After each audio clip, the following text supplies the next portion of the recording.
Hey everybody, welcome back to another Citrus Corner. We're going to dive into some Walt Disney World topics today, even a little bit of Disney Cruise Line. We're going to talk about the new CommuniCore Hall, which everyone is dying to see, and yeah, really. Yeah. We're going to talk about Disney's Lookout Key as part of the Disney Cruise Line. We're going to talk about the Frontierland Shooting Gallery becoming a Disney Vacation Club, and some other topics that you got to tune in to see right here on Citrus Corner, part of OG 55.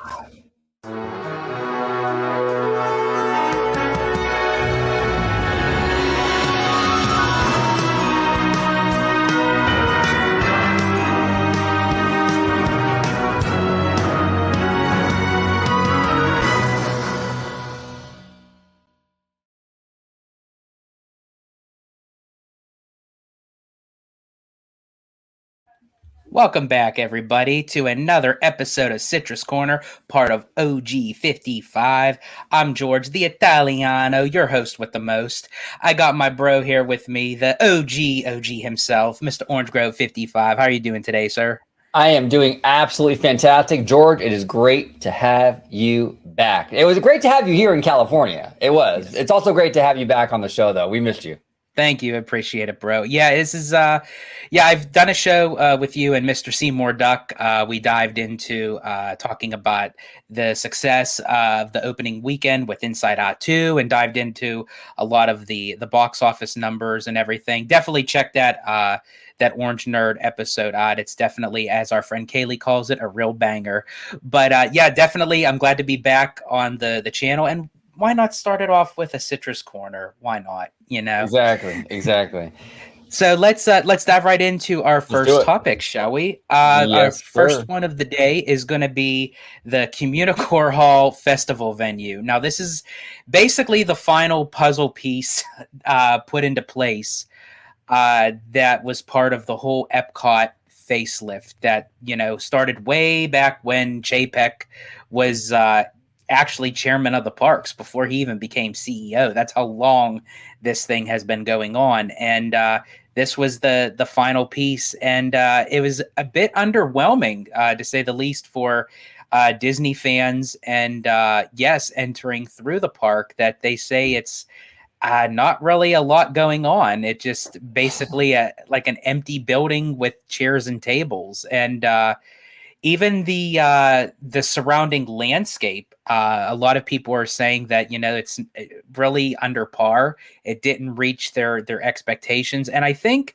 for me, and I want to hear your thoughts, OG, is I feel like it's Disney does have this pattern where whether it's in the theme parks or sometimes now showing on the cruise ships with the latest ship, the Disney Wish, and we'll also dive into it in a little bit with Lookout Key, their new island in the Bahamas, that they tend to utilize space, but they don't utilize it to the full degree that they should. I have noticed that pattern with Disney.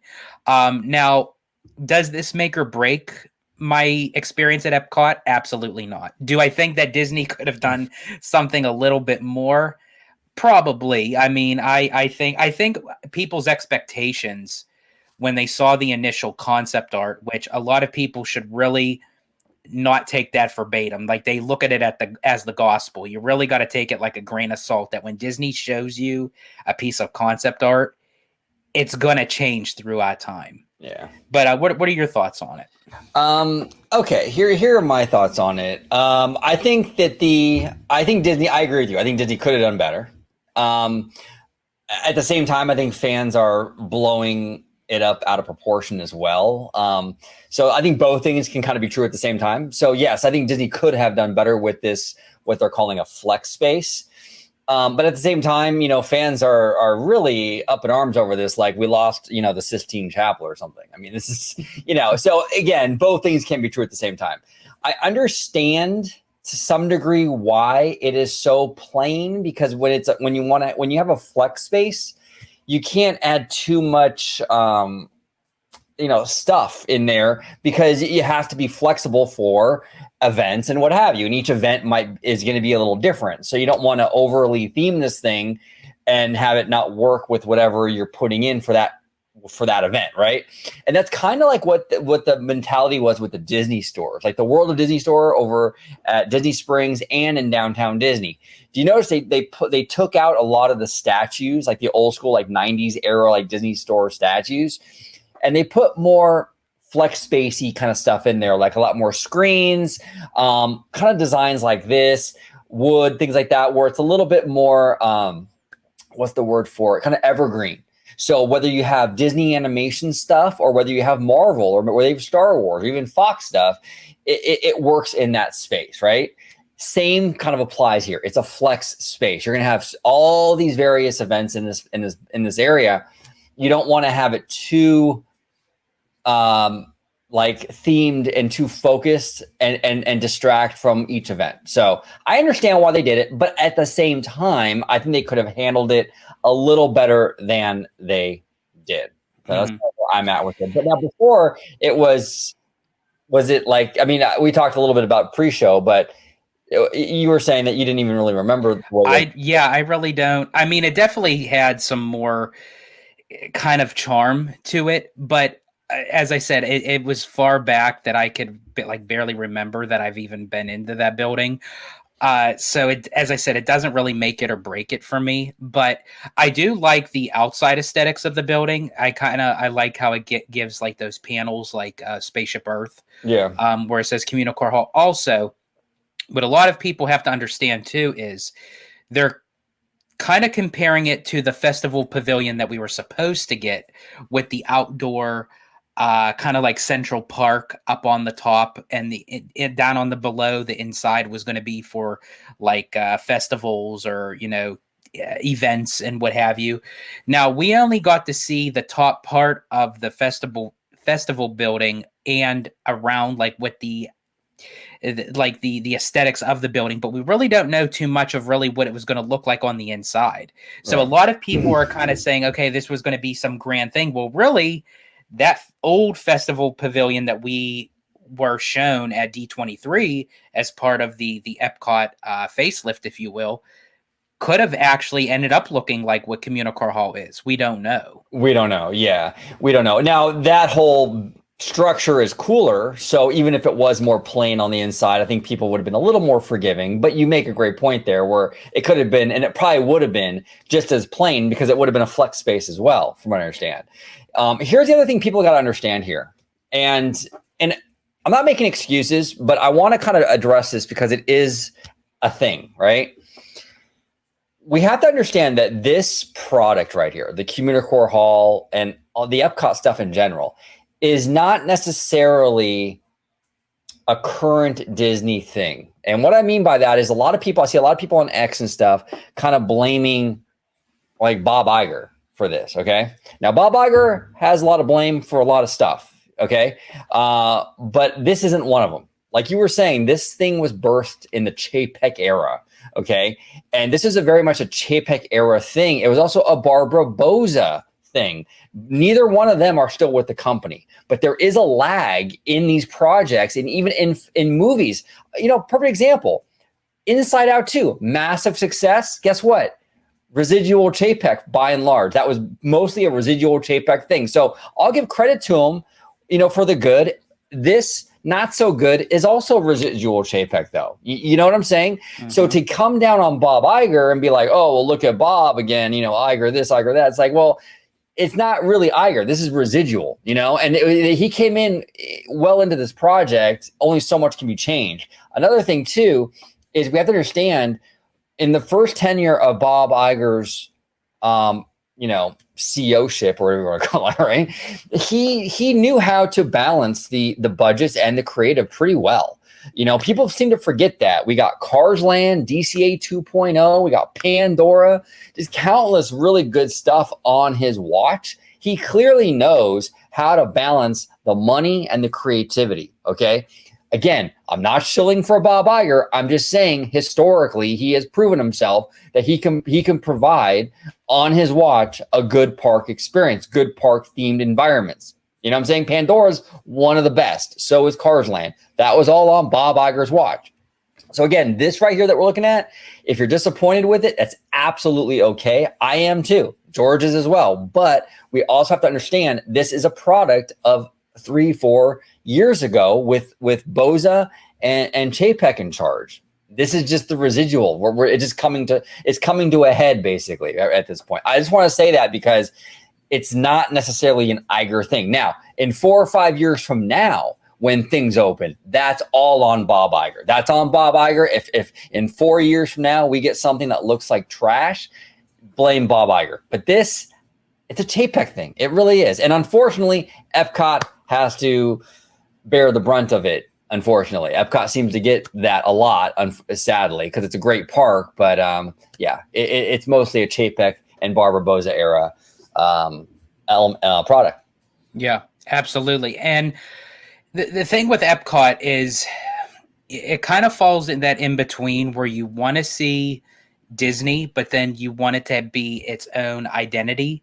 And Epcot always had that struggle of trying to fit Disney IP into it, or just having its own kind of way of, like that early 1980s kind of Epcot fashion.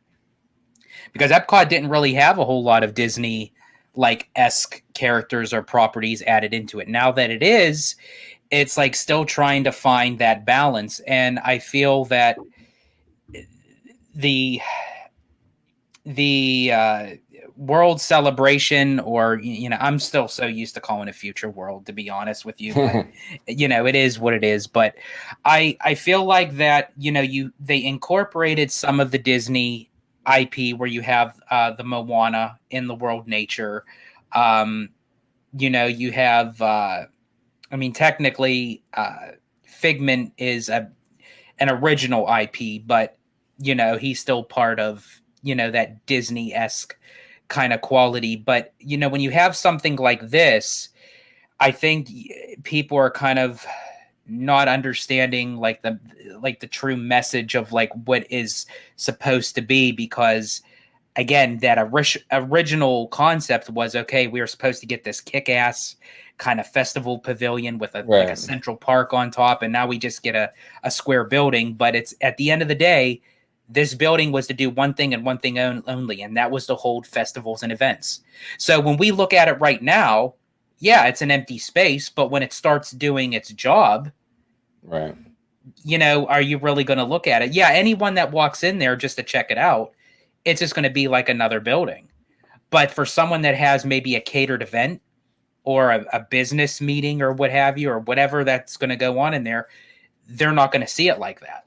I think if they would have added like an island, like you do like in a kitchen, those islands, like in the middle with like a bar in the middle or something like that, to kind of break the space up a little bit. Also, I think that a big issue too is just like I think that the couches look fine, but these chairs look very high school cafeteria to me. Mm-hmm.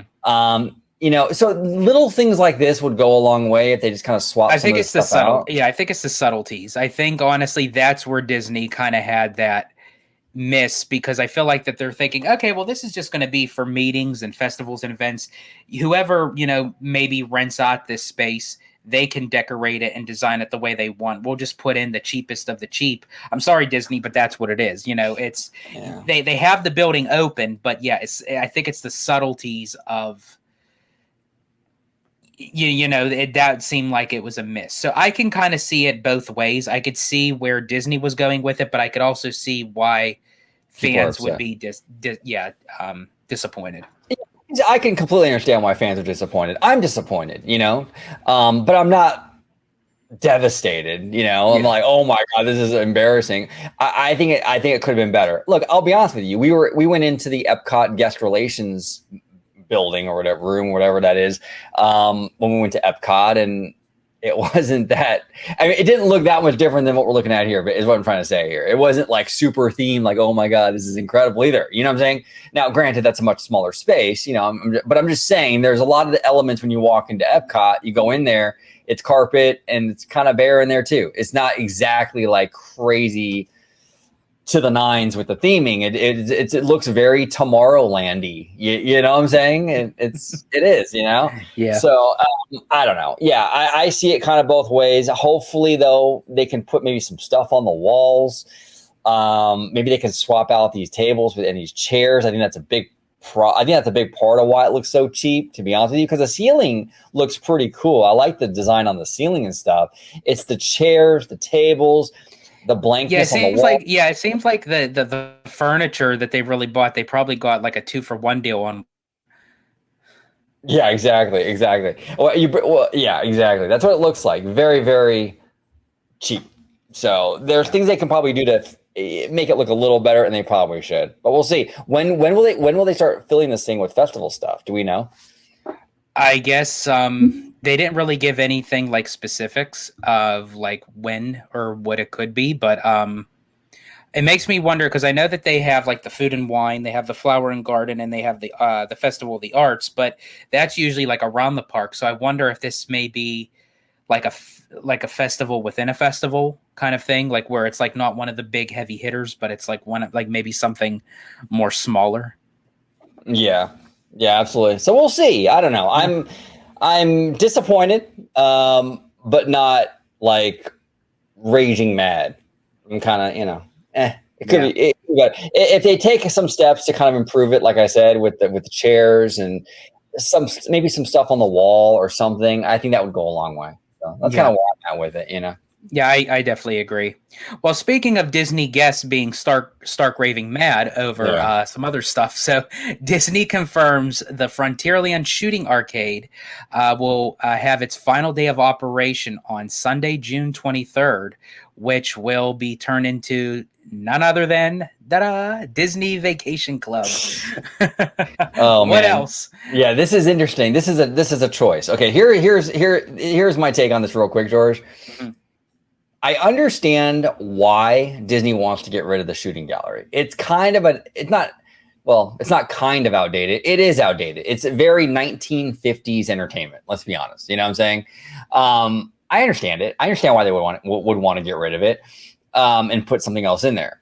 My issue with this decision is not so much them getting rid of the shooting gallery. It's what they're replacing it with. Mm-hmm. If they want to replace the shooting gallery with even a freaking shop or, I don't know, a bar or something, I'd be 100% fine with it.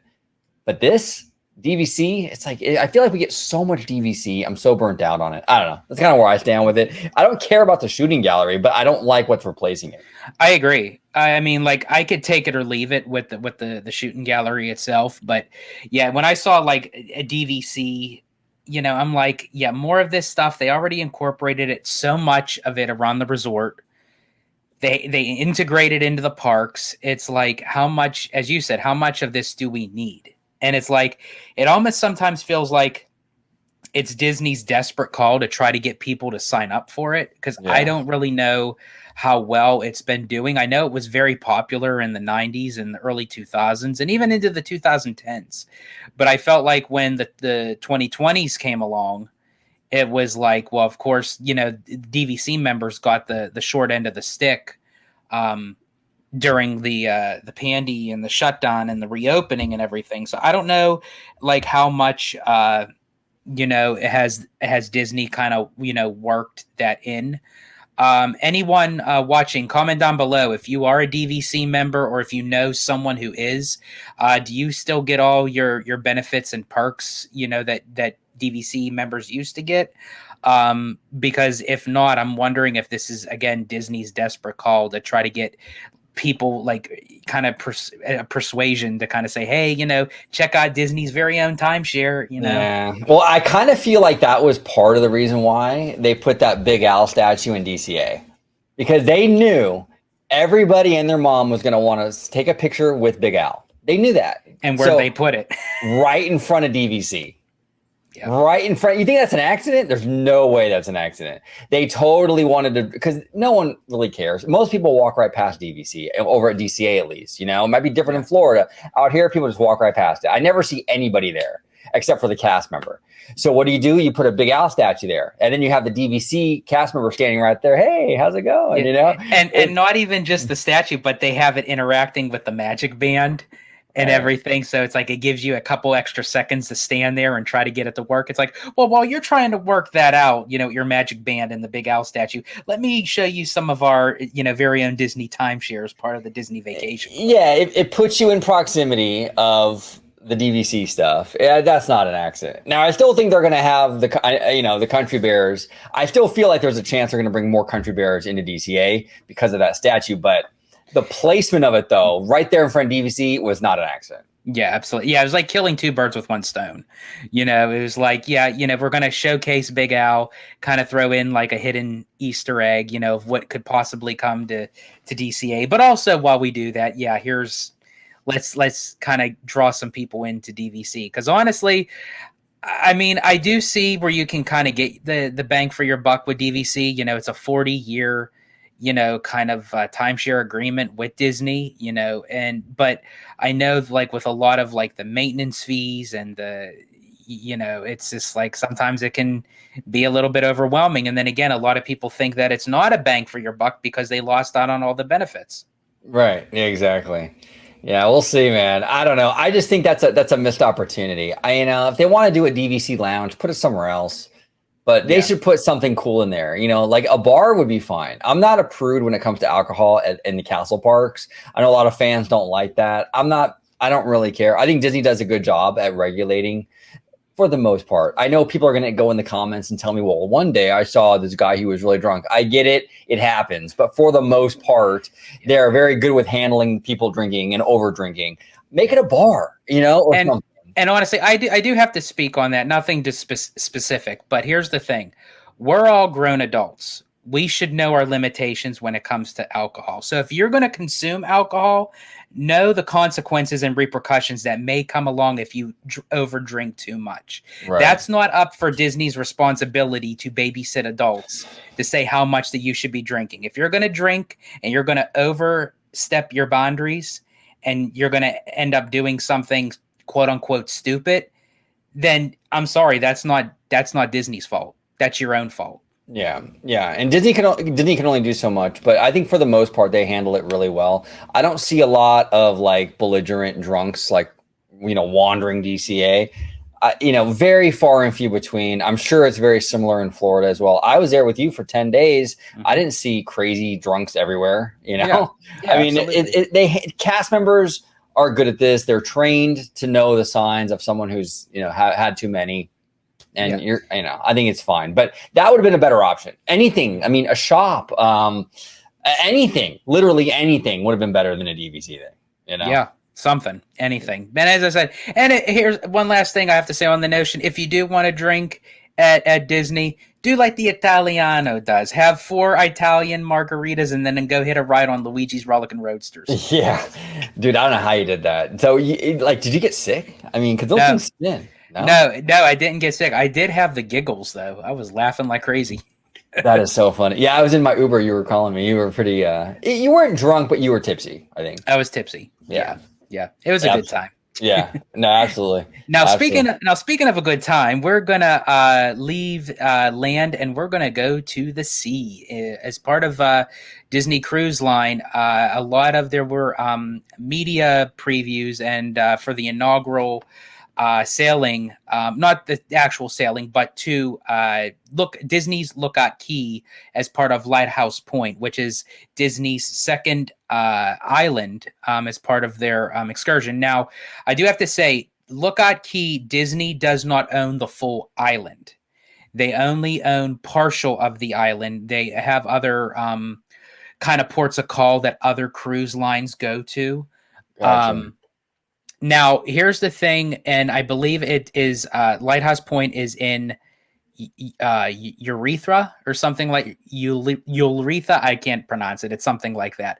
However, the locals and the people who live on the island are very conservative when it comes to the quality of nature and how the ecosystem is. It was actually a little bit of a struggle for Disney to even kind of own a piece of their land because they were worried that Disney was going to come in and possibly damage or pollute the area, for which is why they had built this long stretch of a walking path from the ship docking to enter onto the island itself, because that was the agreement between Disney Cruise Line and the folks of Urethra, in order to kind of create a barrier so the ship doesn't come too close to the island itself. That is very interesting. I'm actually hearing this for the first time. I did not know that, and that's a good thing. I'm glad that Disney took steps to respect, the locals and the local environment with this. So that was good. Now it's going to be tough for people, because this is a good walk. You know what I'm saying? Now you and I are healthy. We could do it. No problem. But it's going to be tough. Now from what Scott Goochen is saying here, they do have trams. So he's saying here there are 8 trams running all day. Each holds 70-ish guests. The tram ride is about 10 to 20 minutes from end of the pier to the tram stop. So the tram ride wouldn't be too terrible, but they do offer that, I guess, in case you are maybe disabled, you can't make that trek, maybe easily get winded. So that's good to hear. At least there's an option for people that maybe are not that healthy and they need a little help getting down that pier, because that is a sizable pier. I mean, that's a long walk, Yeah, it's very long. And a lot of people were giving it mixed reviews. They're not saying that they hate it, but they kind of expected a little bit more. And this is kind of going back to having like that empty space. They said the island is beautiful.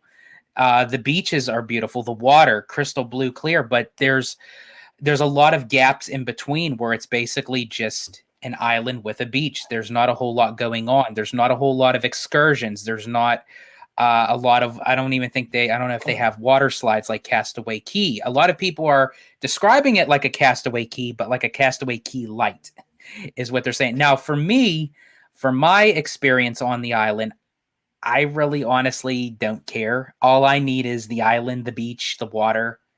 I'm good to go. That's me as well. But here's the other thing too.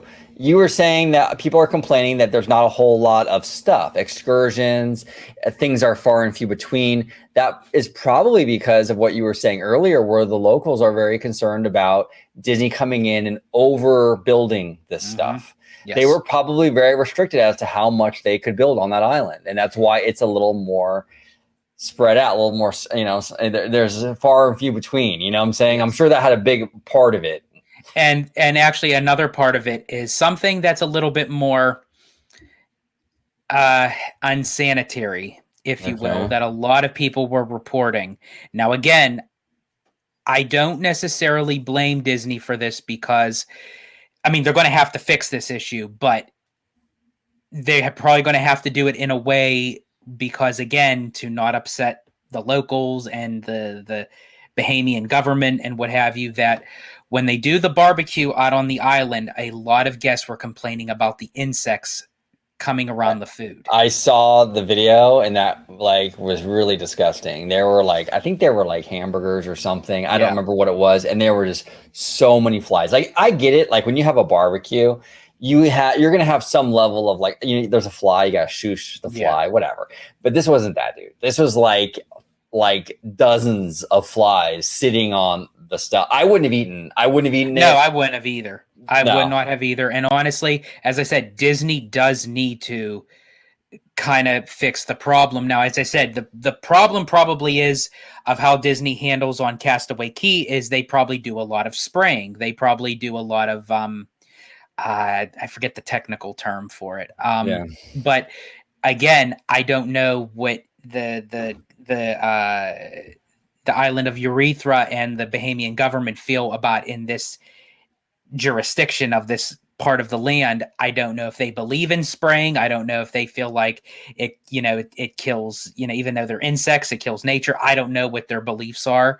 And I don't know if Disney has to hurdle around that, but it's definitely something that needs to be addressed. I don't know if Disney has to go back to the Bahamian government and say, hey, we're going to have to find some middle ground here, or maybe have the barbecue, but maybe have it where the food isn't out in the open, maybe have it kind of enclosed. And they can serve it one by one. Yeah, exactly. Because that's going to be an issue, because this is the thing too. They're dropping people off here to go eat. They're going to eat food, and if it's contaminated, they're going to go back to the ship, and they're going to be sick on that ship going back, and that's going to lead to a whole other host of problems. Now you're on open water with a bunch of sick people. Yep. You know, with and not to mention too, people are. I mean, as I said, a Disney cruise isn't cheap. You know, you definitely get your bang for your buck on a Disney cruise. However, with a situation like that, people then go back to the ship and go to guest relations saying, "Hey, you know what? I just paid an arm and a leg to come on this cruise, and you're feeding me flies." Yeah, that's not a good look. It's not a good look. It could potentially be very dangerous. I am actually pretty paranoid about that kind of stuff because back in 2017, I ended up getting salmonella, and it got into my appendix and caused my appendix to burst. And then I had to have like emergency surgery, and I was in the hospital for like 2 weeks or something crazy. But I almost died it almost killed me, like for real. But so ever since then, I'm like super almost kind of paranoid about stuff like that. Like, so that would bother me personally. I wouldn't touch any of that food. It's been reported that the guests actually that noticed it and everything, they actually left the island and went back on the ship to eat. Yeah, it was that bad. I don't blame them. I would have done the same thing. And Disney, honestly, as I said, I know that you're doing your best, but as I said, this is a contamination. This is unhealthy. And with flies, when they land, whatever they land on, they regurgitate on the last thing that they have eaten. And we all know what flies eat. So that's what goes on to the food. So right. That's what I'm saying. You can get really sick from that. You can absolutely get sick on that, and they have to be really careful, you know? So we'll see how they handle that. They might have to it might not be able to be an open air thing. Yeah. You might have to have it in the back. And honestly, and Disney may not have known about this because you have to think it was an empty, deserted part of the island, you know? So now that they have people flocking there and they're having big cookouts with the food, they may not have actually known about a fly issue until now, you know? So I think the important thing is that Disney has to notice it, accept it, address it, and take care of it. You got to take care of it. Yeah, absolutely. Absolutely. Which brings us to our next topic. This one's a big one, folks. And just so you know, as I said, we only really talk about, you know, this kind of thing when it's something that's important to relevance to the Walt Disney Company. And honestly, this is major. So Disney drops the First Amendment lawsuit appeal against Governor of Florida, Ron DeSantis, that was followed by the development agreement approval between the Oversight District and Disney. The approval was for a $17 billion investment that Walt Disney World can put towards the resort within 10 to 20 years. I believe in that clause, Disney is required to spend $8 billion of that the first 10 years, and then the remaining $9 billion for the second half. And this also includes, I believe, a 15-year agreement on expanding out the resort itself. Which a lot of people are still speculating, you know, for a possible fifth gate. But I'd hold your horses on that, folks, because I wouldn't read too much into that. That's just that they have the possibility of making a fifth gate. I do not suspect, and I could be wrong, but as of right now, Disney has to focus on the first four parks before they go to a fifth. Yeah, no, I completely agree. And this is fantastic news. I've been saying it for a long time. This DeSantis Disney war that was going on for like 2 years or something crazy. Mm-hmm. It was nonsense. In my opinion, it was nonsense. I think it was completely, I've said it before, but I'll say it again. I think it was all a bunch of chest thumping on DeSantis's part because he knew he was going to run for president. I was kind of, I think, proven right, in my opinion, when he dropped out of the race, and just a few months later, they magically worked everything out. It was clear that once he dropped out of the presidential race, it was no longer this was no longer useful. So it was easy to work a deal.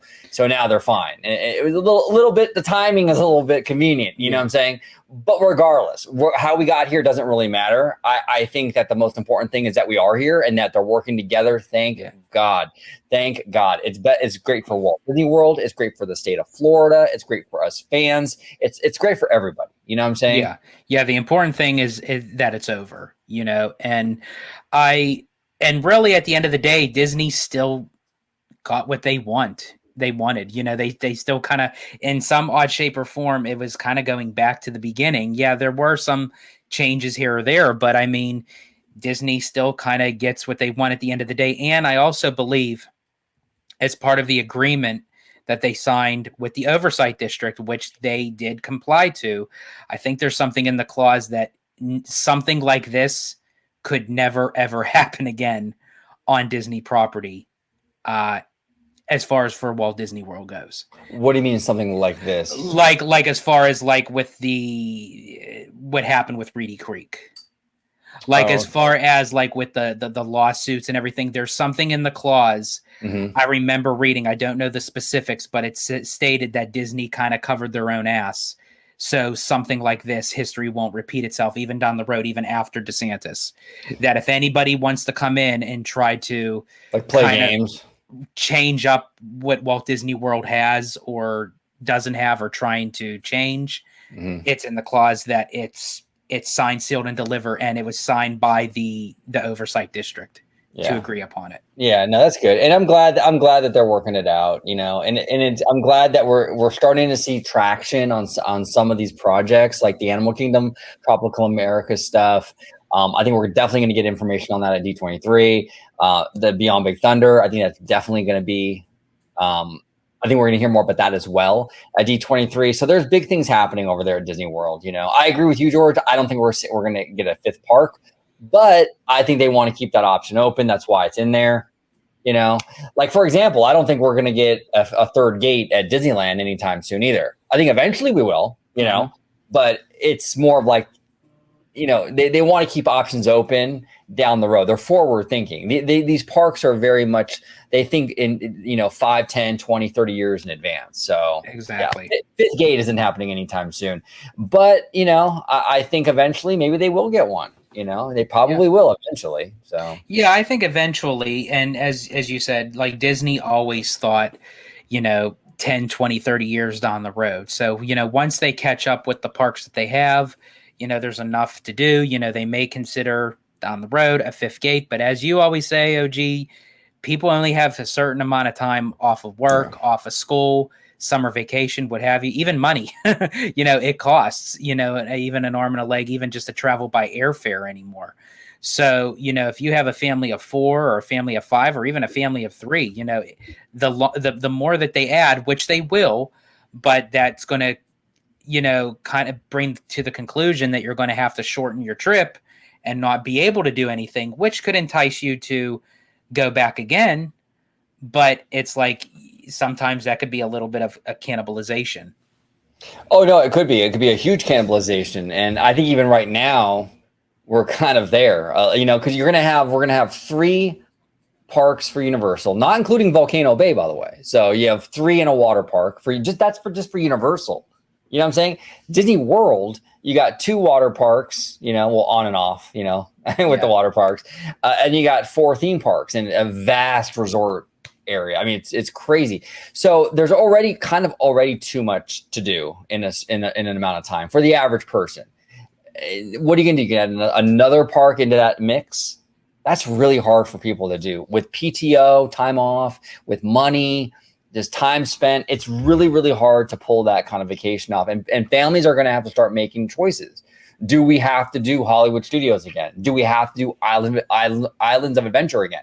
You know, maybe we skip that one this time, you know, and that's kind of where we're getting at here because there's just too much. You just can't do it all, you know, and a 5th park is going to be insane. But, you know, they might also, what I said it before in another video, they might do the 5th park, but kind of like change their business model a little bit, right? Like right now, they're very focused on tourism.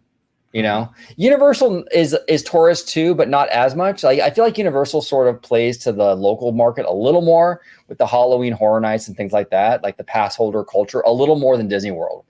But Disney World might have to play into the locals a little more because the tourists aren't going to be able to do it all in one fell swoop. So they might have to have those locals come in and sort of fill in those gaps that whatever the tourists are sort of skipping on, the locals might have to come in. They might have to do something to have the locals come in and kind of fill those gaps in the meantime, So that's a possibility too. And they might have to rework the whole business model, but it's going to be interesting to see how it all works out in the end, Yeah, we'll definitely see. I think one way or the other, Disney will come on top with it. It's just a lot of finagling and, trying to like readjust when you add more stuff, to the resorts. Exactly. So our final topic for this Citrus Corner this evening is Test Track took its final run.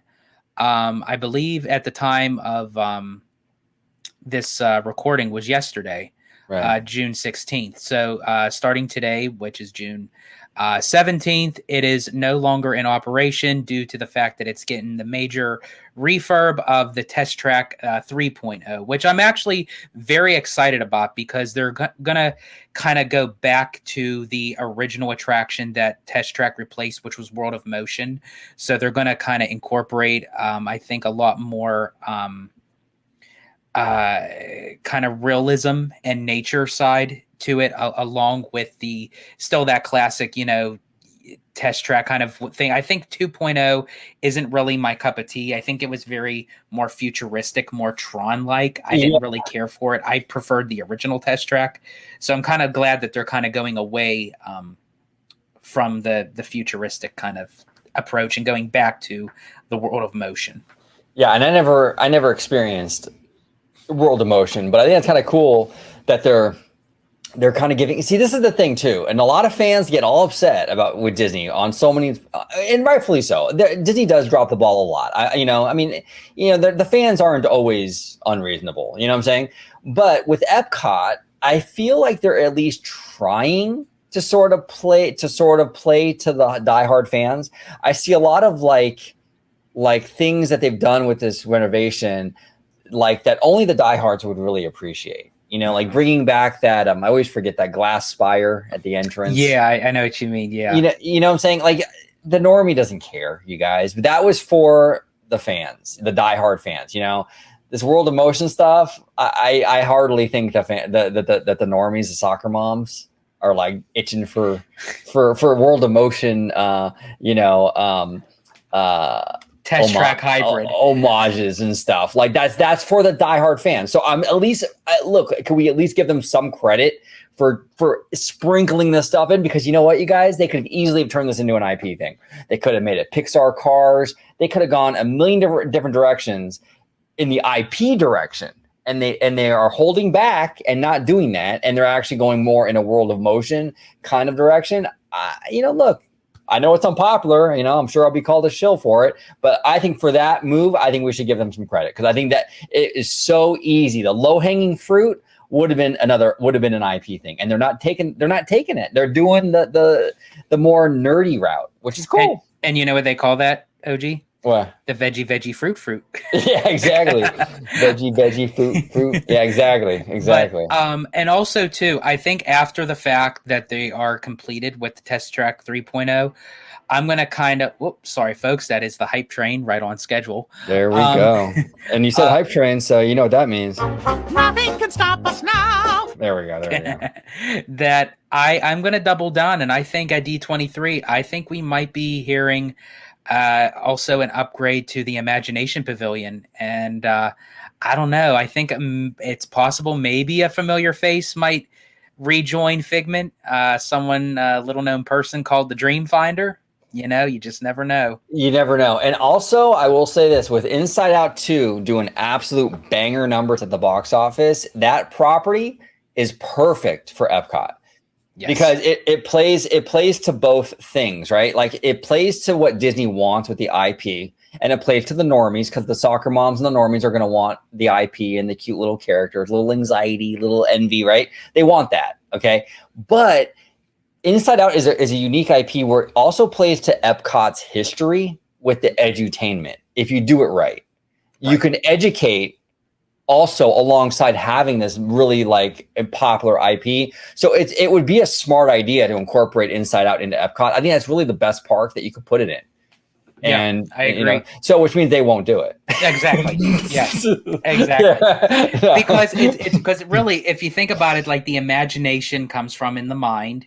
You know, you have Inside Out. They had the Inside Out characters meeting in Epcot, and I do believe like when they used to have like the characters where it was like the just the visual, you know, joy and sadness, I believe, was out in that area as well, which you've touched upon many times. You know, they kind of beta test the characters out in the parks. And so, yeah, I think honestly, if they don't kind of go back to the original roots of the Imagination Pavilion, I think, yeah, if that becomes anything with IP, I definitely can see Inside Out, fitting into that space. Now, another kind of going back to Test Track really quick. The one thing that I actually was talking to our buddy and collaborator Slimer about is the fact that Test Track is a very popular attraction at Epcot. It can go between 65 to 85 minute wait time. It's definitely a people eater. You know, it's an e-ticket attraction, and it's down, as of right now. The fact that Guardians of the Galaxy Cosmic Rewind is still on the virtual queue. The fact that I can't believe it's still on there still baffles me, but the fact that it still is, and you now don't have one of your major high e-ticket attractions opened, which is fine, but the damage it kind of does is you have a virtual queue for Cosmic Rewind. Obviously, if someone either got the virtual queue or couldn't get in the virtual queue, there's no regular standby line for it, which Cosmic Rewind is a very popular e-ticket attraction, just like Test Track, which is now currently closed for the refurb. Now that actually created a 2-hour wait for Remy's Ratatouille Adventure. Right, exactly. There's ripple effects. Yes, because there's not a whole lot of attractions in Epcot as it is. Right. So when you kind of downgrade and then you have a virtual queue on top of it, right, it kind of can create a little bit of a mess there. No, it does. It absolutely does. And that's why I've been advocating for another e-ticket or even 2 e-tickets for DCA. Because we have the same problem with DCA. We have 1 e-ticket. 1. We have Radiator Springs Racers. Incredicoaster is a good coaster, but it's not an e-ticket. I'm sorry. It's not a heavily themed thing. It's a great coaster, though. But we have 1, Radiator Springs Racers, and a bunch of C and Ds, And George loves Ds, but not those kind of Ds. Exactly. Not those kind of Ds, no. But in all seriousness, though, and it leads to problems at DCA, too. It leads to problems because it's harder to bring Radiator Springs Racers down because it's like the only big ride that we have out there. So it goes too long between refurbs, and it causes issues and all things. So, yeah, it's crazy. Hopefully Disney pulls that virtual queue for Cosmic. And I don't know, but I mean, Test Track is down as of yesterday, and no word yet on Cosmic, so we'll see. Yeah, and as I said, I thought for sure, even before Test Track even went down for the refurb, that I think because Cosmic opened in 2022 or something? 21 or 22. Someone down in the comments, definitely let me know. I think it's between 21 or 22. I mean, but it's well over 2 years. And it's like, I don't know why it's not on regular standby and Genie Plus. Even if they have it as an individual Lightning Lane purchase, that's fine. But it should be in a regular standby line. Completely agree. 100%. 100%. Yes. So before we close it out, OG, any final thoughts on anything that we talked about? Not really. No. I mean, overall, some interesting choices being made at Disney World. Like I said before with the CommuniCore thing, I'm kind of forgiving on it because I feel like it is a former regime or former management team decision that we're just now seeing.